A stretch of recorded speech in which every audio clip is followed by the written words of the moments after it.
네, 시편은 장제목을 꼭 이제 확인해야 합니다. 장제목에서 이 시편이 어떤 배경 속에서 쓰여졌는지, 그리고 어떤 방향으로 해석해 갈 건지를 알려주기 때문에 장제목을 함께 좀 보면서 시편을 좀 같이 봐야 하는데요.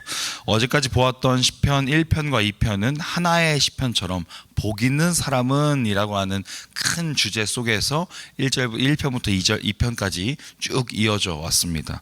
오늘 3편은 다윗이 그의 아들 압살롬을 피할 때 지은 시라고 하는 그런 부제를 갖고 있습니다. 아버지 다윗을 죽이려 했던 이제 아들이었던 이 압살롬에 대한 이야기가 나오는데요. 그리고 그 긴박한 상황 속에 왕이면서 동시에 아버지로서 또는 한 인생으로서 이 나에게 처한 이 상황을 어떻게 극복해 나갈 것인지에 대해서 시편 3편이 이야기하고 또 그 가운데 절규하는 기도가 담겨 있습니다. 오늘 1절에 보면요, 여호와여 나의 대적이 어찌 그리 많은지요, 일어나 나를 치는 자가 많으니이다 라고 이야기합니다. 그냥 남남도 아니고 가장 가깝게, 누구보다 가깝고 누구보다 잘 안다고 생각했던 아버지와 아들 관계 속에서 사실 그 반역이 일어난 겁니다. 아버지 입장에서는 사실 그 어떤 사람들, 그 수많은 사람들의 반역들보다 나랑 가장 가까운 이 아들의 반역이 너무나 크게 다가왔을 겁니다. 계속해서 2절에 보면요, 많은 사람이 나를 대적하여 말하기를 그는 하나님께 구원을 받지 못한다 하나이다 라고 기록합니다. 게다가 이제 많은 사람들이 이야기하는 겁니다. 이제 반역으로 끝이 날 거라고 이제 이야기하는 거죠. 그리고 그것이 곧 하나님이 너를 버린 거야, 하나님께 너는 구원받지 못해 라고 하는 어떤 그런 이야기까지 하게 됩니다. 그리고 많은 사람들이 그렇게 이렇게 읍소하고 있다라고 하는 것이죠. 그러자 다윗이 이렇게 기도합니다. 3절이요, 여호와여 주는 나의 방패이시요 나의 영광이시요 나의 머리를 드시는 자이시니이다 라고 고백합니다. 여기서 머리를 드신다라고 하는 건 영광을 회복하실 것이다 라고 하는 그런 표현인데요, 자신을 애워싼 이 상황을 보면 사실 절망할 수밖에 없겠죠. 낭망할 수밖에 없을 겁니다. 정말 주변 사람들의 말처럼 진짜 하나님이 나를 버리신 건 아닌가, 하나님이 구원이 나에게는 없어진 건 아닌가라는 생각이 있을 수밖에 없을 만큼 고통 가운데 있었을 것입니다. 그런데 다윗은 그 절망의 밤을, 자신의 어떤 이 실존을 그 절망의 밤 가운데로 던져내지 않습니다. 오히려 이렇게 선포하거든요. 주님은 나의 방패이시요 나의 영광이시요 나의 명예를 회복시키실 분이십니다 라고 고백합니다. 그리고 2절에 보면 그렇게 많은 사람들이 말했던 것에 대해서 반박을 하는 거예요. 2절에 그는 하나님께 구원을 받지 못한다라고 이제 사람들이 이야기했다 하지 않습니까?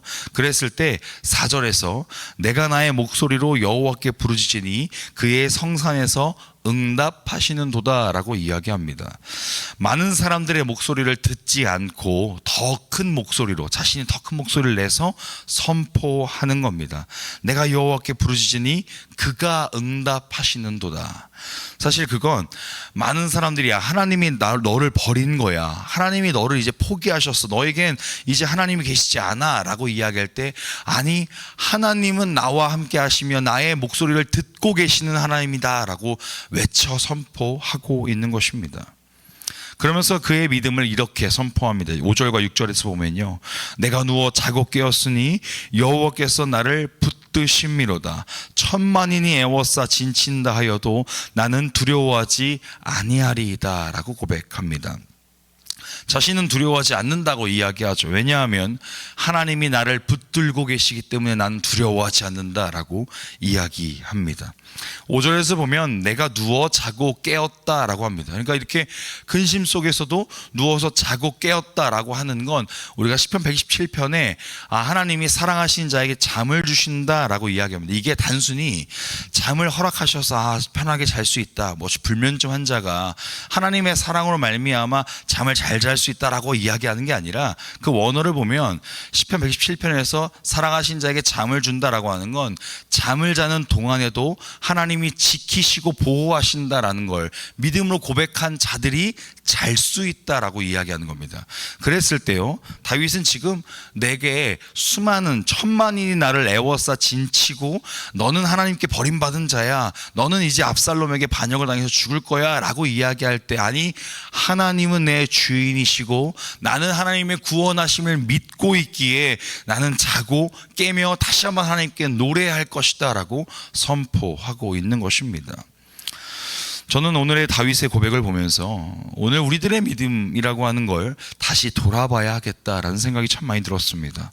세상적으로는요, 여러 상황과 환경 속에서 그냥 고통의 벽, 현실의 그런 상황 속 그런 것에 어찌할 수 없는, 방도가 없는, 어찌할 방법 자체가 없어 보이는 것을 우리는 이제 고난이라고 이제 부릅니다.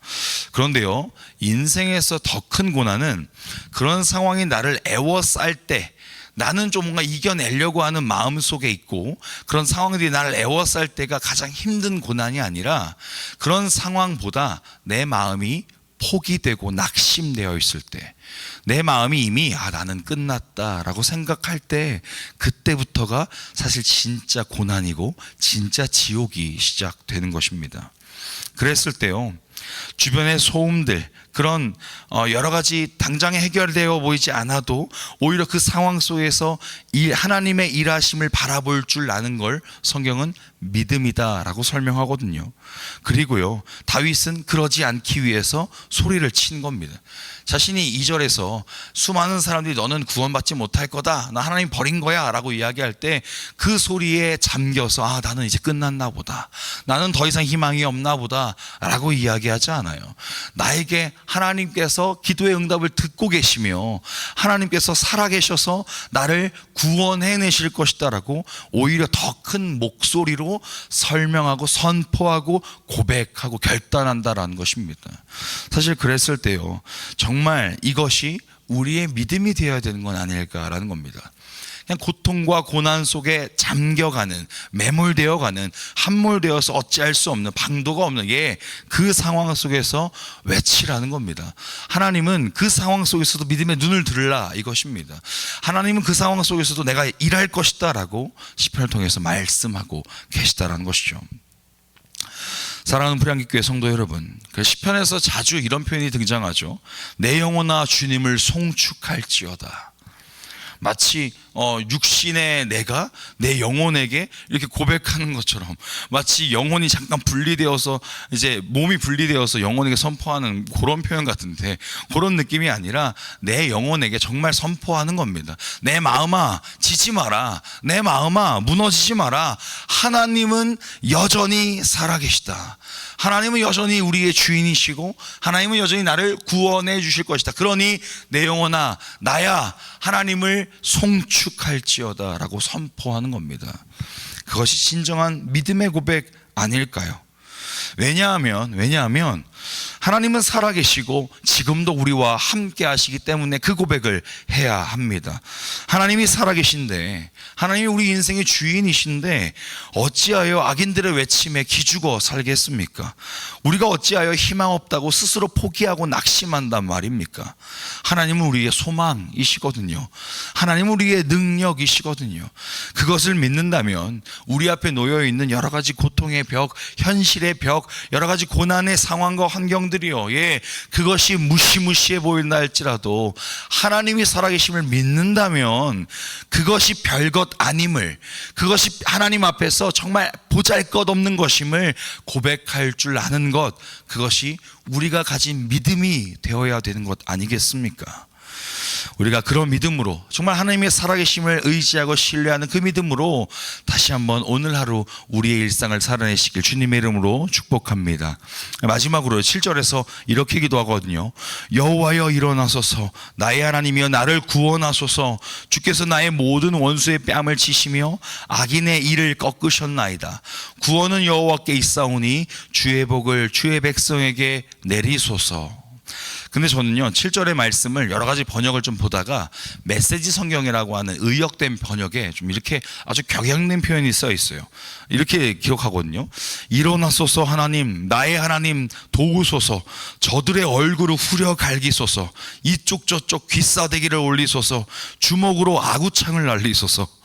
이렇게까지 표현합니다. 그러니까 굉장히 격양된 표현으로 하나님께 고백하고 있습니다. 그런데요, 이 기도의 방향이란 걸 보고 싶은 거예요. 이 단순히 아구창을 날리소서 뭐 그런 어떤 표현을 보고 싶은 것이 아니라 지금 다윗이 이 기도의 이 표현의 방향이라고 하는 것이 어디로 가 있는가? 하나님, 나에게 힘을 주십시오. 내가 저들을 무찌르겠습니다. 나에게 지혜를 주십시오. 이 상황들을 내가 넉넉히 이겨나가 보겠습니다. 하나님, 나에게 상황을 좀 열어주시면 내가 이 상황을 좀 극복해 보겠습니다 라고 이야기하지 않아요. 뭐라고 이야기하냐면 여호와여 일어나소서라고 고백합니다. 사실 그것은 지금 이 상황과 환경이 내가 극복할 수 있는 것이 아님을 다윗은 알았던 겁니다. 더 원론적으로요, 이 모든 상황과 환경을 주관하시는 분이 누구인지를 다윗은 알았던 겁니다. 내 인생을 창조하시고 내 인생을 인도해 가시며 내 인생을 마치는 그날까지 주관하시는 분, 그분이 하나님이라고 한다면 나에게 허락된 이 모든 것들이요, 나에게 허락된 여러 가지 상황과 환경들도 하나님께서 인도하실 것이다라는 그 믿음의 고백이 있을 때 비로소 하나님이여 일어나소서라고 고백할 수 있는 것 아니겠습니까? 지금 다윗은 주님, 내가 할 수 있는 것이 아니라 하나님께서 이 모든 상황을 인도해 주옵소서. 나는 하나님께 고백하겠습니다. 나는 내 마음을 하나님께 털어놓겠습니다. 나에게 방도가 없으니 하나님, 하나님의 방법으로 하나님께서 일하여 주옵소서 라고 고백하고 있는 것입니다.